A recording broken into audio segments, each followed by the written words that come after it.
जय जय श्री राधे श्याम।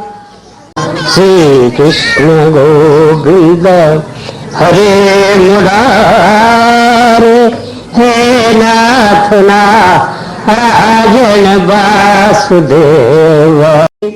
जय जय श्री राधे श्याम। सोने में जो कोई बाधा डालेगा आपके नेत्र की अग्नि से दग्ध हो जाएगा, जल जाएगा।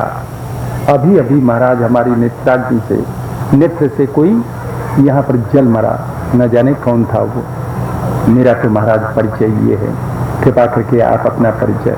भगवान कहते हैं कि राजन, मेरा जन्म कर्म और नाम इतना है कि उनको मैं भी नहीं गिना सकता।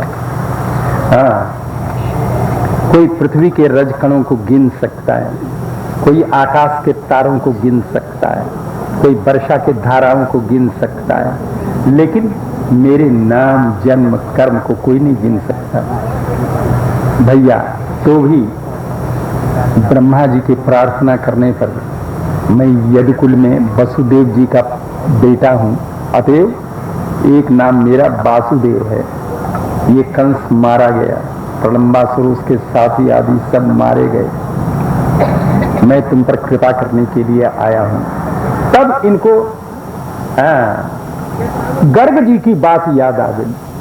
इनकी जन्म कुंडली देख करके गर्ग जी ने एक बार कहा था कि आपको भगवान का दर्शन मिलना चाहिए। सोई भगवान के चरणों में लिपट गई। भगवान बार बार कहते हैं, राजन मुझसे वर मांगो। बोले कि महाराज, ये वर का प्रलोभन दे करके मुझे ठग नहीं सकते, मुझे कुछ नहीं चाहिए, संसार की कोई वस्तु नहीं चाहिए, मुझे तो आपका चरण चाहिए, आपकी भक्ति चाहिए, आपका स्मरण चाहिए, और मुझे कुछ नहीं चाहिए। भगवान हंसते मुस्कुराते हुए बोले कि राजन, वर के प्रलोभन देने पर भी कुछ नहीं मांगा आपने, अतएव मैं आप पर अत्यंत प्रसन्न हूँ, लेकिन आपको यहाँ नहीं रहना चाहिए कि मैं आप अपने स्वधाम को चला जाऊंगा। उसके पीछे कलयुग आ जाएगा। कलयुग में लोगों की बुद्धि ठीक नहीं रहेगी, भगवान का भजन स्मरण में लोगों का मन नहीं लगेगा। बहुत क्वचित लोग, थोड़े लोग होंगे जिनका मन लगेगा। लोग मैं मेरे तू तेरे इसमें लगे हुए लोग आपस में लड़ने भिड़ने वाले, अन्याय के द्वारा अपना जीवन निर्वाह करने वाले लोग ऐसे होंगे, अतः वहां पर ठीक नहीं रहेगा आपका रहना। आप बद्रिकाश्रम को चले जाओ। जबकि मुचकुंद जी भगवान की आज्ञा को पा करके, उनकी परिक्रमा करके, उनके चरणों में बार बार दंडवत प्रणाम करते हुए गुफा से निकले तो देखा पेड़ पौधे सब छोटे हो गए। हाँ, पशु पक्षी सब छोटे छोटे। जनित कब से सो रहे थे, त्रेता युग में सोए, तो जो है कलयुग में ये जगह द्वापर के अंत में, कलयुग के प्रारंभ होने के समय में ये उठे। देखा वृक्ष सब छोटे छोटे, पशु पक्षी छोटे छोटे हो गए। आश्चर्य हुआ, इनको विश्वास हो गया भगवान ने ठीक कहा, अब कलयुग आने वाला है, यहाँ नहीं रहना चाहिए। चले गए बद्रिकाश्रम को। भगवान आकर के मथुरा में और 3 करोड़ सैनिकों का वध कर दिया। बाकी पर जब जरासंध आया, जरासंध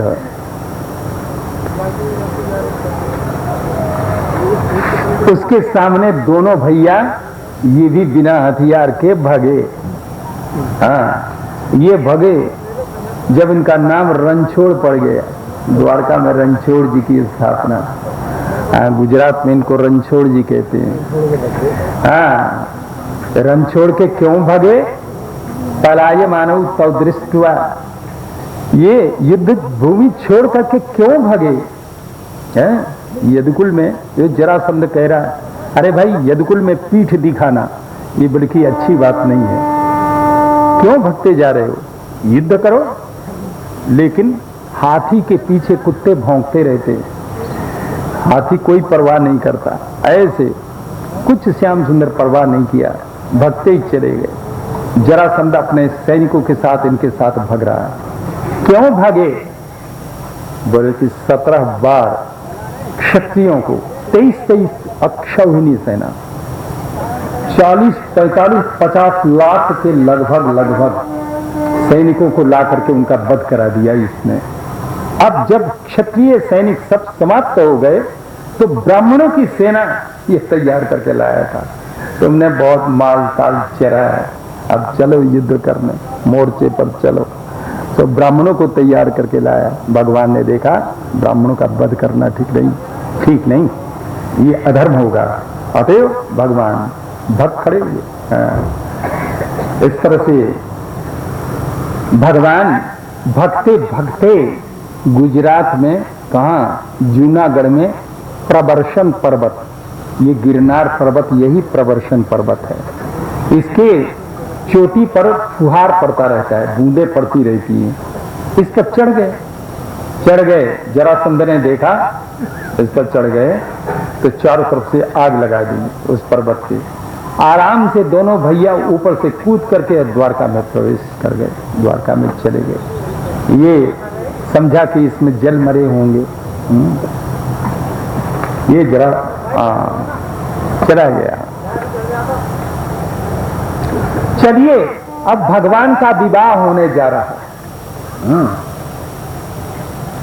भगवान का विवाह कितना हुआ मालूम है आपको? 16,108। चलो बैठे रहो रात भर और विवाह करते रहो। श्याम सुंदर का 16,108 विवाह होगा। हाँ, चलिए पहला विवाह होने जा रहा है। विदर्भ देश के राजा हैं भीष्मक। इनके 5 तो बेटा और 1 बेटी है। बेटा रुक्मी, रुक्मरथ, रुक्मबाहु, रुक्मकेश और रुक्ममाली, ये 5 तो बेटा। इनकी छोटी बहन रुक्मिणी, इनकी बेटी। ये भीष्मक, राजा भीष्मक जो चाहते हैं मेरी बेटी का विवाह श्री कृष्ण से है, लेकिन इनके बड़े बेटे रुक्मी के आगे इनकी एक नहीं चलती। सारा राज्य का भार रुक्मी के ऊपर है, रुक्मी की आज्ञा चलती है, जो कुछ करता है रुक्मी करता है। पिताजी की भी उसके आगे कुछ नहीं चलती। रुक्मी ने सोचा बोले कि कृष्ण कोई राजा तो है नहीं, हम लोग राजा लोग हैं, हमारी बहन का विवाह इस राजा से होगा। तो इसने शिशुपाल को चुना था। शिशुपाल जो श्री कृष्ण का द्वेषी था, जो दिन रात गाली सुनाया करता था, उसको अपनी बहन देने का इसने निश्चय किया। चलिए तिथि का निश्चय हो गया, तिथि निश्चित हो गई, बारात आने की तिथि। जबकि 3 दिन रह गए रुक्मिणी के विवाह के, तब रुक्मिणी जी रोते रोते विकल हुई। उन्हें एक ब्राह्मण को पत्र लिख करके अब भगवान द्वारकाधीश के पास पहुंचाया। ये ब्राह्मण ने जाकर के पत्र को जो है पढ़ा।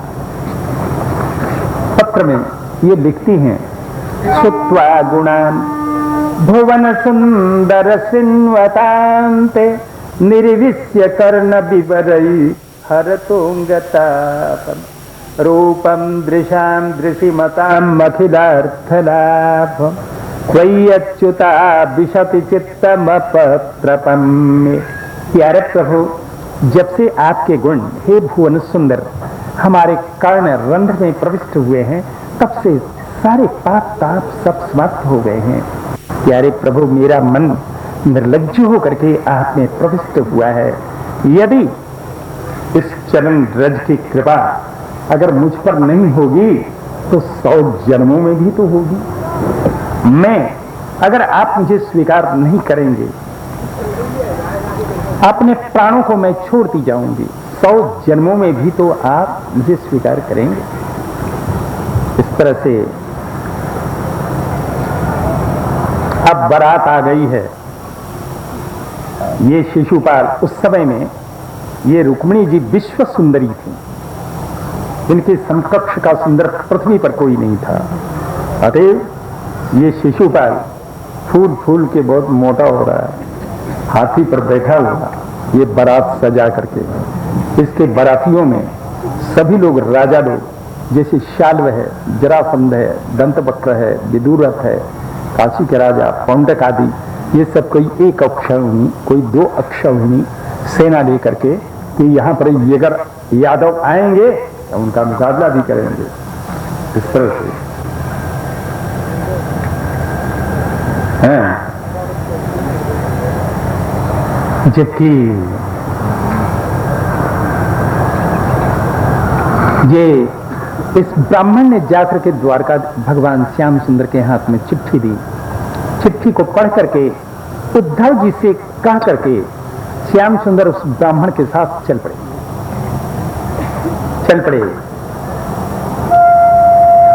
इधर बारात अब द्वार पर आने वाली है। रुक्मिणी जी अपने कोठरी को अंदर से साकर दे करके तड़प रही हैं। अगर थोड़ी देर में ब्राह्मण नहीं आएगा तो मैं अपने प्राण को छोड़ दूंगी। मालूम होता है श्याम सुंदर ने मुझे स्वीकार नहीं किया, अंदर तड़प रही हैं। मैया बार बार आकर के कह रही है, बेटी तेरे को नहाना है, स्नान करना है और सुंदर वस्त्र आभूषण सज करके और फिर देवी पूजन के लिए जाना है। अब जो है बारात दरवाजे पर आने वाली है, अब तू दरवाजा नहीं खोल रही है, बार बार कहती। लेकिन ये रुक्मिणी जी तो तड़प रही हैं। अब थोड़ी देर में अगर ब्राह्मण नहीं आया तो मैं अपने प्राणों को छोड़ दूंगी। इस तरह से विचार करती हुई भगवान आ गए विदर्भ देश में कुंडिनपुर, जहां पर की राजधानी कुंडिनपुर के बगल में बगीचे में अपने रथ को रोक करके और ब्राह्मण को भेजा। मैं देवी मंदिर के चौतरे के नीचे में खड़ा मिलूंगा। इस तरह से ब्राह्मण आ गया। अगर थोड़ी देर एक क्षण पीछे अगर ब्राह्मण आता तो रुक्मिणी जी मरी मिलती। अरे ये ब्राह्मण ने दरवाजा खटखटाया, मैं आपका भेजा हुआ ब्राह्मण आ गया हूं, ठाकुर जी भगवान आ गए हैं। सोई रुक्मिणी जी उछल पड़ी, आनंद में विभोर हो गई और साकर को खोल करके ब्राह्मण को अंदर लिया और उसको सोना, वस्त्र, चांदी, इतना आभूषण इतना दिया कि वो बेचारा बड़ी कठिनाई से पोटली बांध करके ले गया। इस तरह से रुक्मिणी जी आपको ब्राह्मण ने सब बता दिया। ठाकुर जी जो है देवी मंदिर के चौतरे के नीचे मिलेंगे आपको। इस तरह से जब बलदेव जी ने उद्धव जी से पूछा कि भाई श्री कृष्ण नहीं दिख रहे हैं, कहां गए? उद्धव जी ने बताया वो तो विदर्भ चले गए, कुंडिनपुर। बलदेव जी को मालूम है वहां बड़े बड़े उपद्रवी राजा, जो हमारे शत्रु राजा लोग एकत्र होंगे। बताओ श्री कृष्ण अकेले ही चले गए? पीछे से यादवी सेना को सजा करके बलदेव जी चल पड़े थे। इधर जबकि रुक्मिणी जी कमरे को खोल करके बाहर आ गई, मैया के पास जाके बोली, मैया अब तो मैं नहाऊंगी, स्नान करूंगी। स्नान करके वस्त्र आभूषण से सज गई, देवी पूजन के लिए चल रही हैं। अगल बगल आगे पीछे तरफ रखे बाजे बजते हुए चल रहे हैं। बड़े बड़े सिपाही लोग जो अपने हथियारों को उठा करके चल रहे हैं। मृदंग, शंख, पणमाना, तूरी, भेरी इत्यादि बाजे बजते जा रहे हैं। देवी के पूजन की सामग्री, तरह तरह के उपहार, दासियों के हाथों में थाली वगैरह सब पूजन की सामग्री है। सधवा ब्राह्मणियां जो साधना पूजन की विधि बतलाने के लिए सब साथ में चल रही हैं। जबकि देवी सदन में मंदिर में पहुंच गई, हाथ पैर धो करके आचमन करके देवी के मंदिर में पहुंचे, तो वहां पर प्रणाम किया देवी को।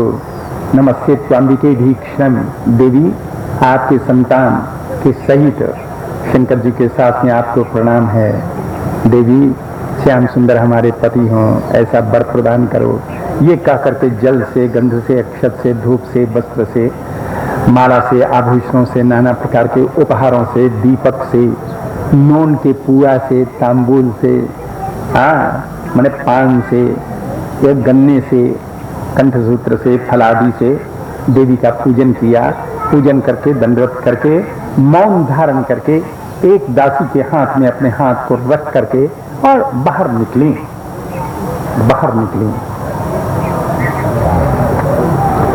श्याम सुंदर को देखने के लिए अथवा अपना सौंदर्य उनको प्रदान करने के लिए, निवेदन करने के लिए चलते चलते किंचित श्याम वर्ण की है ये, कान में कुंडल झलमल कर रहा है, जैसे साक्षात प्रभु की माया ये सुमध्यमा अपने जिनके कटी में मेखला, चरण में नूपुर की ध्वनि हो रही है, मधुर मुस्कान से युक्त मुखमंडल, बिंब फल की तरह जिनके होस्ट अधर, जैसे कुंद की कली की तरह जिनकी दंत पंक्तियां, कलहंस की तरह जिनका गमन, जिनका चरण विन्यास, इस तरह से चलती हुई बोले कि इनने अपने घूंघट को उठा करके एक बार जो है देखा, शत्रु सेना के शिशुपाल के पक्ष के जो हाथी पर बैठे हुए सैनिक इनके सौंदर्य को देख करके हाथी से नीचे लुढ़क पड़े। जो कोई घोड़े पर बैठा था घोड़े से नीचे लुढ़क पड़ा, तो कोई रथ पर बैठा था रथ से नीचे लुढ़क पड़ा इनके सौंदर्य को देख करके। ये देवी ने देख लिया श्याम सुंदर के रथ को, गरुड़ का जिनके ध्वज में चिन्ह देख करके उधर ही चल पड़ी। जैसे किनारे पर पहुंची, श्याम सुंदर ने उनको गोद में लेकर के रथ पर बिठा लिया, बिठा करके चल पड़े। शिशुपाल देख रहा है। ये श्री कृष्ण ले गए रुक्मिणी को, हाथ मलने लग गए, सारी चेहरे की कलई उतर गई। जो कि अभिमान में मत था, फूल के मोटा हो रहा था, ये विश्व सुंदरी रुक्मिणी से मेरा विवाह होगा। मोर को तोड़ ताड़ करके फिर से नीचे पटक दिया। बोलता है कि धिक्कार है राजाओं को, धिक्कार है तुमको, तुम्हारे देखते देखते जैसे कोई सिंह का भाग गेंदुआ ले जाए, ऐसे छोटा सा बालक, और तुम्हारे देखते देखते रुक्मिणी का हरण करके ले गया। सब राजा लोग बोले पकड़ लो इसको, चलो। सारे लोग टूट बैठे, दौड़ पड़े, लेकिन और श्याम सुंदर आराम आराम से जा रहे थे कि इतने में ही उधर से बलदेव जी आ पड़े। दोनों सेनाओं का जो है गुत्थम गुत्थ यादवों ने मार मार के इनके छक्के छुड़ा दिए। ये तो थोड़े थे, यादव बहुत थे, उनने जो है इस तरह से, जबकि श्याम सुंदर आराम आराम से जा रहे थे, यादवों ने इन सब राजाओं को परास्त कर दिया। सब अपनी एक तरफ चले गए, हाथ पर हाथ दिए बैठे, एक दूसरे का मुंह देख रहे हैं। लेकिन इनके बीच में रुक्मी जो है प्रतिज्ञा करता है, अगर मैं श्री कृष्ण का वध करके मैं नहीं अपनी बहन को लेकर नहीं लौटूं, तो मैं कुंडिनपुर अपनी राजधानी में प्रवेश नहीं करूंगा।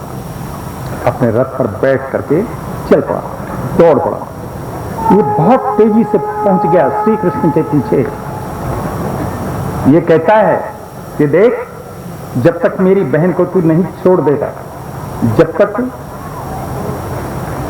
मुझसे तू मरता नहीं, उसके पहले ही मेरी बहन को छोड़ करके तू भग जा, नहीं तो मैं जानता हूं बड़े कि तू कपट युद्ध करता है, मेरी बहन को चुरा करके ले जा रहा है, बड़े कि अभी तेरी खबर लेता हूं। अपने धनुष पर बाणों को रख करके, कुछ तो घोड़ों के लिए, कुछ रथ के ध्वज के लिए, कुछ सारथी के लिए, और ठाकुर जी पर कई बाणों का प्रहार किया। ठाकुर जी ने सारे बाणों को काट दिया, और इसके हाथ में जो धनुष उसको भी काट दिया। इसने परिघ उठाया, उसको भी काट दिया। हाँ, तुम जो है अकेले आ गए, देखो इन राजाओं से जो है बड़ा जो है झंझट तुमको मोल लेना पड़ता, बड़ी कठिनाई होती। हाँ, मैं नहीं आता। पीछे देखा कि ये पीछे किसको बांध, भैया ये पीछे किसको बांध रहे हो? श्याम सर बोले कि अपने साले साहब हैं। देख, दाऊ जी ने देखा, अरे भाई तुमने इसकी क्या दशा कर दी तुमने, बोले कि ये अच्छा नहीं किया, इसको कुरूप कर दिया। रुक्मिणी जी को प्रसन्न करने के लिए झूठ मूठ का ऊपर से श्री कृष्ण को डांट लगाने लग गए। अरे तुमने अच्छा नहीं किया, आखिर अपना जो है स्वजन ही है। हाँ, छोड़ो इसको, छुड़ा दिया। अब रुक्मी कुंडिनपुर अपनी राजधानी में तो जा ही नहीं सकता अपनी प्रतिज्ञा के अनुसार, एक भोजकट नाम के गांव में रह गया। इस तरह से श्याम सुंदर आनंद पूर्वक बल्कि द्वारका में जा करके और रुक्मिणी जी से विधि पूर्वक विवाह कर लिया। रुक्मिणी जी गर्भवती हो गई हैं। इनके गर्भ में कौन है? एक बार कामदेव, विवाह संपन्न हो गया। हाँ। जबकि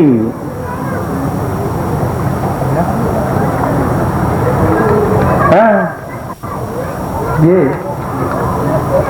साड़ी वाड़ी रुक्मिणी जी पहले बहुत अच्छी।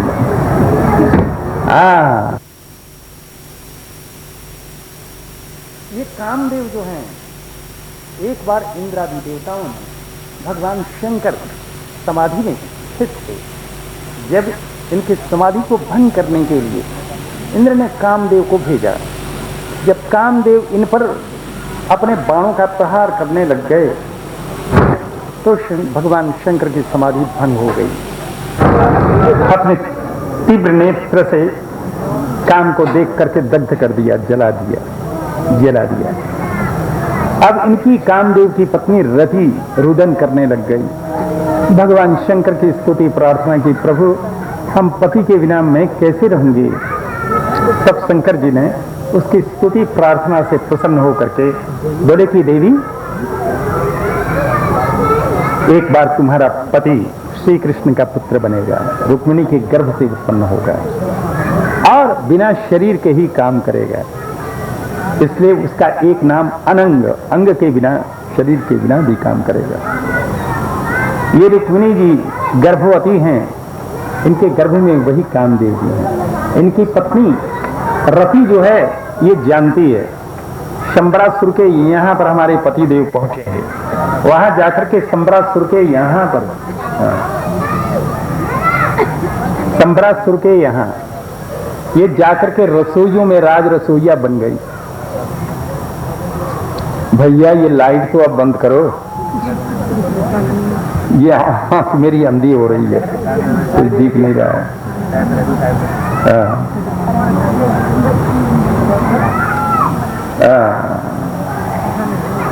इस तरह से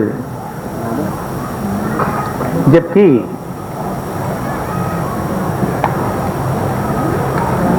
समय ये शंबर को मालूम है कि ये श्री कृष्ण के जो पुत्र रुक्मिणी के गर्भ से उत्पन्न होगा, इससे हमारा वध है, ये हमारा वध करेगा। अतएव ये मौका देख रहा है। जैसे रुक्मिणी के गर्भ से बालक उत्पन्न हुआ, प्रसूति गृह से ही गायब कर दिया उसने, ले गया।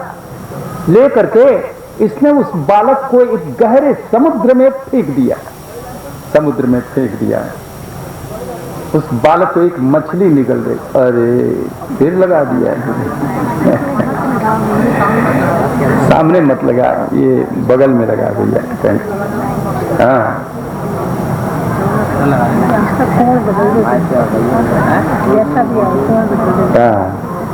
इस तरह से आंखें चौंधिया जाती हैं। हाँ, अक्षर फिर दिखते नहीं। इस तरह से जब ये उस बालक को मछली निकल गई, अब उस मछली को एक दूसरी मछली निकल गई, दो पेट में ये सुरक्षित है। इस तरह से मछुआरों ने जाल डाला, वो मोटी मछली उनके जाल में फंस गई। जब निकाला उस मछली को, जो धीमरों ने, मछुआरों ने मोटी मछली को शंबरासुर को भेंट में दे दिया, भेंट में दे दिया। जब ये शंबरासुर ने अपने रसोई घर में पहुंचा दिया मछली को, वहां पर सब रसोइयों के ऊपर ये रति, इनका यहाँ पर नाम है मायावती। ये मायावती रसोइयों के ऊपर है। उनके सामने रसोइयों ने मछली के पेट को चीरा, उसमें से दूसरी मछली निकली, दूसरी मछली के पेट को चीरा, सुंदर बालक उसमें निकला। ये रति समझ गई, मायावती समझ गई ये हमारे पति देव हैं। बस उनको लेकर के अब पोसने लग गई। नाति दीर्घेन कालेन कार्ष्णे रूढ़ी यौवना। ये प्रद्युम्न जी श्री कृष्ण के पुत्र देखते ही देखते जवान हो गए। अब इनके साथ पत्नी का सा व्यवहार करने लग गई। एक बार इन्हें कहा, बल्कि मातृभाव अतिक्रम्य वर्तसे कामिनी ये था, बल्कि मातृभाव का अतिक्रमण करके इस पत्नी की तरह मुझसे आप व्यवहार क्यों कर रही हैं? तो रति ने समझाया, भगवान नारायण सोता है, आप श्री कृष्ण के पुत्र संबरासुर आपका हरण करके लाया, इस तरह से मैं आपकी पत्नी हूं। जबकि समझाया और सारे माया को विनष्ट कर देने वाली महामाया विद्या को इनको सिखा दिया। संबरासुर के वध के लिए इन्हें ललकारा। संबरासुर जब निकल आया, युद्ध होने लग गया, युद्ध होने लग गया। प्रद्युम्न ने मौका देख करके अपने तलवार से उसके सुंदर सिर को काट लिया। अब जो है ये मायावती, ये रति अपने पतिदेव को लेकर के आकाश मार्ग से द्वारका में पहुंची। द्वारका में पहुंच गई और रुक्मिणी जी के महल में उतरी आकाश मार्ग से। रुक्मिणी जी ने बालक को देख करके विचार करने लग गई, कहीं मेरा बेटा जीता होगा तो इतना ही बड़ा हो गया होगा। उनके स्वरूप सौंदर्य को देख करके ये कौन सी देवी ने अपने गर्भ में रखा इसको, ये इसमें मेरी अधिक प्रीति हो रही है, कहीं मेरा ही बेटा तो नहीं है। क्योंकि इसके सारे हाव भाव कटाक्ष, चलन मुरन अवलोकन, ये सब आकृति गति स्वरहास सब हमारे पतिदेव श्री कृष्ण की तरह ही है। मालूम कहीं मेरा ही बेटा तो नहीं है। इसमें मेरी प्रीति भी अधिक हो रही है। मेरी दहनी मेरी बाई भुजा भी फड़क रही है बाई भुजा फड़क रही है, कहीं मेरा ही बेटा तो नहीं है। लेकिन ऐसे पक्का जब तक नहीं हो जाए कैसे कह दे कि मेरा बेटा है। अरे थोड़ी देर में भगवान श्याम सुंदर आए, एक तरफ खड़े हो गए, वो भी देखने लग गए। बलदेव जी आए, वो भी खड़े हो गए, देखने लग गए। देवकी मैया आई, वो भी खड़ी हो गई, देखने। सब माताएं उनकी आ गई, सब देखने लग गई। सब एक दूसरे से कुछ नहीं कह रहे हैं, देखने में लगे हुए हैं। इतने में नारद जी आ गए। नारद जी कहते हैं, अरे प्रद्युम्न क्या देखते हो, ये तुम्हारे बाबा हैं, चरणों में प्रणाम करो। ये तुम्हारे पिताजी, चरणों में प्रणाम करो। ये तुम्हारी माता जी, सोई रुक्मिणी जी। आपने जो है लाला प्रद्युम्न को छाती से लगा करके और रोने लग गए। बहुत साल के बाद ये मरा हुआ बेटा मिल गया है, अति आनंद में। अब तो द्वारका में आनंद उत्सव समारोह, बल्कि प्रद्युम्न आ गए, सर्वत्र आनंद ही आनंद। इस तरह से चलिए अब दूसरा विवाह होने जा रहा। दूसरा विवाह एक सत्राजित नाम का यादव है, सूर्य का मित्र है।